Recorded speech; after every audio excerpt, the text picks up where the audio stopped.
Introduction.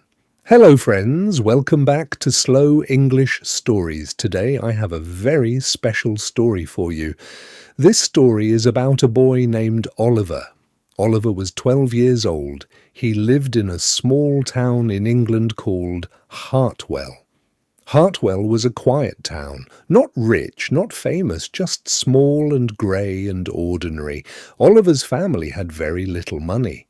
His father worked long hours at a factory. His mother cleaned houses for other people. They were tired every day, but they were never unkind. Oliver had one dream, just one.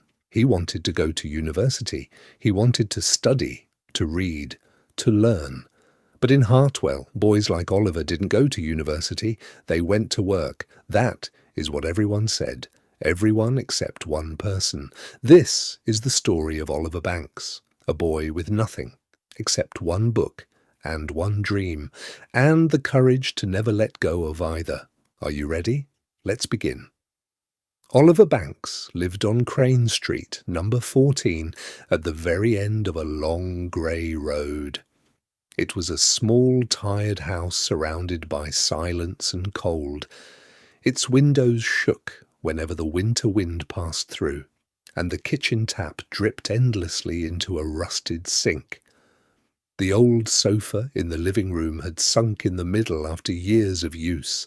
This was the home where Oliver had spent his entire life.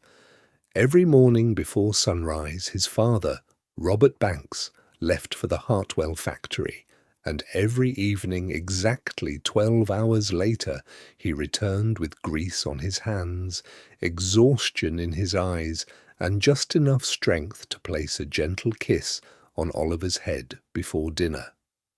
His mother, Anne Banks, spent her days cleaning houses far bigger than their own.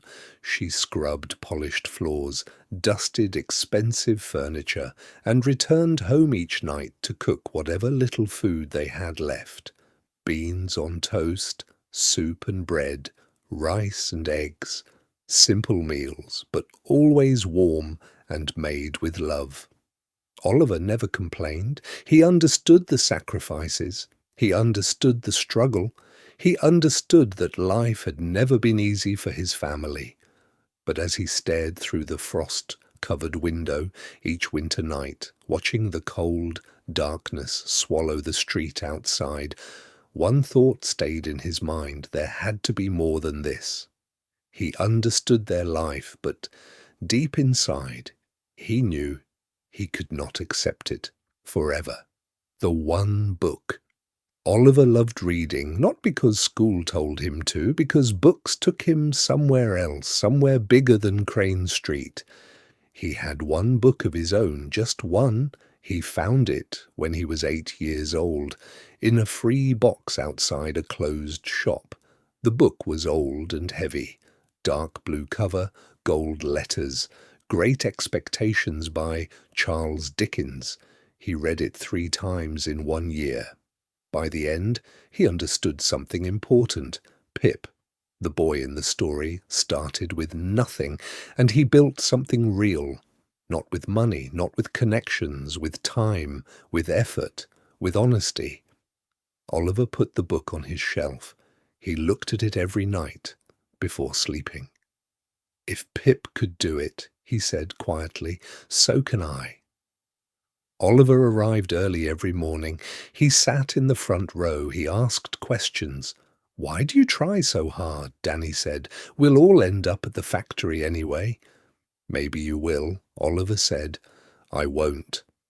His favourite teacher was Mrs. Eleanor Webb. One afternoon she called him to her desk. "You are the best student I have taught in 20 years. I want to study literature at university." "Then that is what you should do. People say boys like me don't go to university. People say many things, Oliver." She handed him Jane Eyre by Charlotte Bronte. "Read this. Bring it back when finished." "Thank you, miss." "Don't thank me. Just read." Oliver was 14 when the first problem came. His father was injured at the factory, 6 weeks without pay. He heard his parents late at night. "We can't pay the heating this month. I'll take extra hours." "Anne, you're already working too much." The next morning Oliver walked to the newsagent. "Are you looking for help?" Mr. Patel looked at him. "How old are you?" 14. "Saturday mornings, 7 to 12. "That's okay. Don't be late." Oliver was there at 6:45 every Saturday for 3 years. He gave every penny to his mother. One evening, she held his hand. "You are a good boy, Oliver." "I'm just doing what's right, Mum." She wiped her eye quickly. "That's exactly what makes you good." Mrs. Webb put a letter on the desk. The Hartwell Foundation Scholarship. Full funding for university. 1 student. Every year. "This is real?" Oliver asked. "Very real." "I won't get it." "Why not?" "There are smarter students." "Oliver, stop. I have never seen a student work the way you work." She pointed at the letter. "Apply. That is all I'm asking." She wrote the question on the board. "What does education mean to you?" Oliver picked up his pen, and he began to write. Oliver wrote the essay 7 times. Mrs. Webb read the 5th attempt. "This is good, but it is safe. Write the true answer, not the perfect one." Oliver went home and thought about his father, who worked 12 hours a day, who loved words but never had time to learn them. About his mother, who could have been anything. If only someone had told her she could. He picked up his pen and wrote, "Education is not a ladder to climb away from the people you love. It is a light you carry back to them.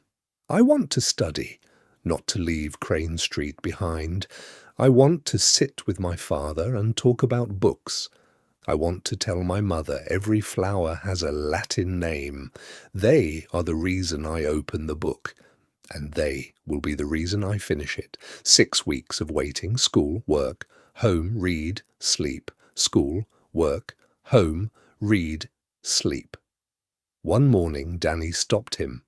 "Still waiting for the scholarship letter?" "Yes." Danny was quiet for a moment, then, quietly, "I hope you get it, Oliver." He shrugged and walked away, but Oliver noticed, and he remembered.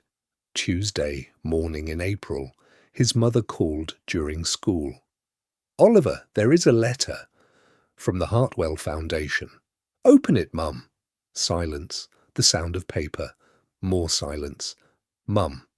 Then a sound he had never heard before, between a laugh and a cry. "You got it." Her voice broke. "Oliver, you got it." He stood in the empty corridor.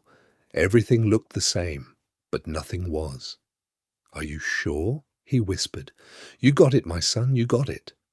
They stayed on the phone, not talking, just breathing, just being in the same moment. His father came home at 6. He saw their faces. He stopped. "What happened?" Oliver held up the letter. His father read it, once, twice.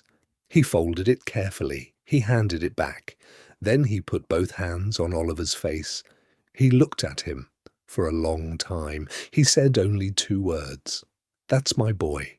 Oliver felt his father's strong arms around him, the smell of the factory, the rough jacket, the tired heartbeat. For the first time in a long time, he cried. Not from sadness, from something much bigger. Oliver knocked on her classroom door. She looked up. She saw his face. She put her pen down. "You got it," she said. "Yes, miss." "Miss, what did you mean by the true answer?" "Write the thing that costs you something, not the thing that sounds right, the thing that is real." She paused. "A sentence from an honest place stays with a person. Thank you, miss, for everything. Go to school. You have a lot to learn still." He turned to leave. "Oliver, when you were a teacher one day," she looked at him over her glasses, "be Mrs. Webb for someone." He held her eyes. "I will," he said, and he meant it. Oliver Banks was 20 years old. He sat in a university library in Manchester. On his desk, an old book, dark blue cover, gold letters, great expectations. He still carried it everywhere. His father had started reading slowly, one word at a time.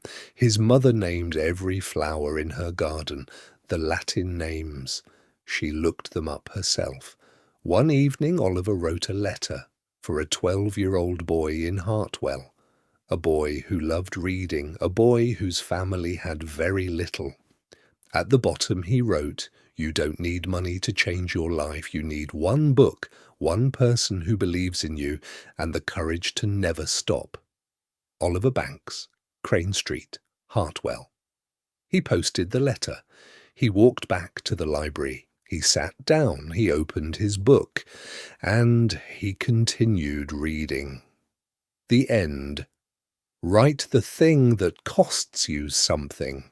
Education is a light you carry back to the people you love. You need one book, one person, and the courage to never stop.